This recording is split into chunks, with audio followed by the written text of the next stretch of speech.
prvi poskus proizvodnje domačega vina.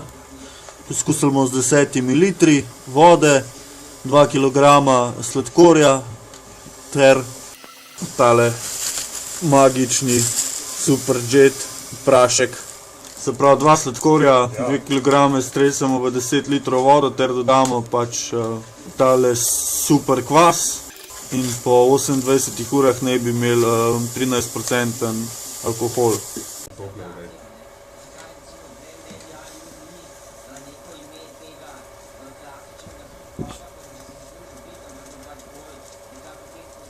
Takole vse skupaj premešamo, ne?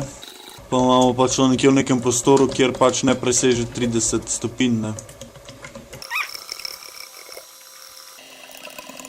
Še malo pretresal, ne?